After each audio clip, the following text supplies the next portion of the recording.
হরে কৃষ্ণ কৃষ্ণ কৃষ্ণ হরে হরে হরে রাম রাম রাম হরে হরে। ব্রহ্মাণ্ডের পতিগণ যার লোমকূপ থেকে জন্মগ্রহণ করে তার এক নিঃশ্বাসকাল পর্যন্ত জীবিত থাকেন, সেই মহাবিষ্ণু যার অংশের অংশ, সেই আদি পুরুষ গোবিন্দকে আমি ভজনা করি। এই শ্লোকটি ব্রহ্মসংহিতা। এই অর্থ মধ্যম, শুন গুরু অর্থ আর তিন আবাসস্থান কৃষ্ণের শাস্ত্রে খ্যাতি যার। এইটি মধ্যম অর্থ। ত্রধীশ্বর শব্দটির আর একটি গুরু অর্থ রয়েছে, সেই অর্থ শোনো।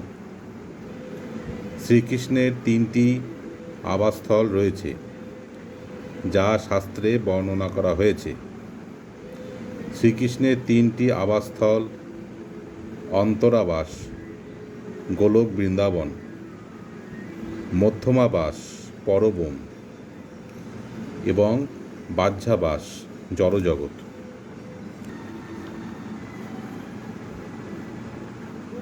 অন্তঃপুর গোলক শ্রী বৃন্দাবন, যাহা নিত্যস্থিতি মাতা পিতা বন্ধুগণ। তার অন্তঃপুর গোলক বৃন্দাবন, সেখানে শ্রীকৃষ্ণের মাতা পিতা বন্ধু এবং পার্শ্বদেরা নিত্যকাল বিরাজ করেন। মধুর ঐশ্বর্য মাধুর্য কৃপাদি ভাণ্ডার যোগমায়া দাসী যাহা রাসাদি লীলাসার। বৃন্দাবন শ্রীকৃষ্ণের মধুর ঐশ্বর্য মাধুর্য এবং কৃপা আদির ভাণ্ডার। সেখানে যোগমায়া দাসীরূপে সমস্ত লীলার সারাতিসার রাস নৃত্য আদি লীলা বিস্তার করেন। করুণা নি কুরম্ব কোমলে মধুরৈশ্বর্য বিশেষ শালিনী। জয়তী ব্রজরাজ নন্দনে ন হি চিন্তা কণিকা ভূদেতি নঃ।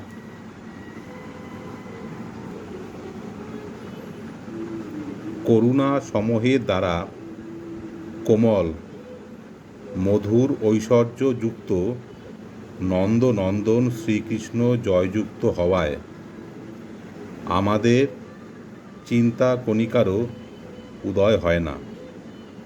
তার তলে পরবম বিষ্ণুলোক নাম, নারায়ণ আদি অনন্ত স্বরূপের ধাম।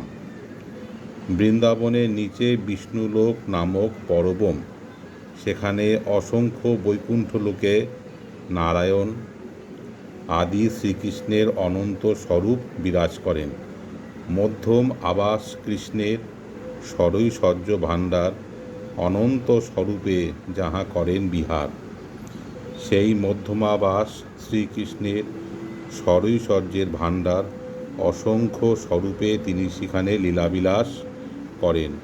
অনন্ত বৈকুণ্ঠ যাহা ভাণ্ডার কোঠরি, পারিষদগণে ষড়ৈশ্বর্যে আছে ভরি।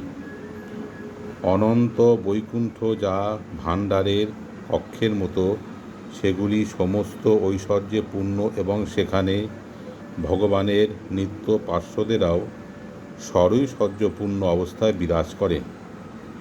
গোলক নাম্নী নিজ ধাম্নী তলে চ তস্য দেবী মহেশ হরিধামসু তেষু তেষু তে তে প্রভাব নিচয়া বিহিতাশ্চ যেন গোবিন্দ মাদি পুরুষং তমহং ভজামি।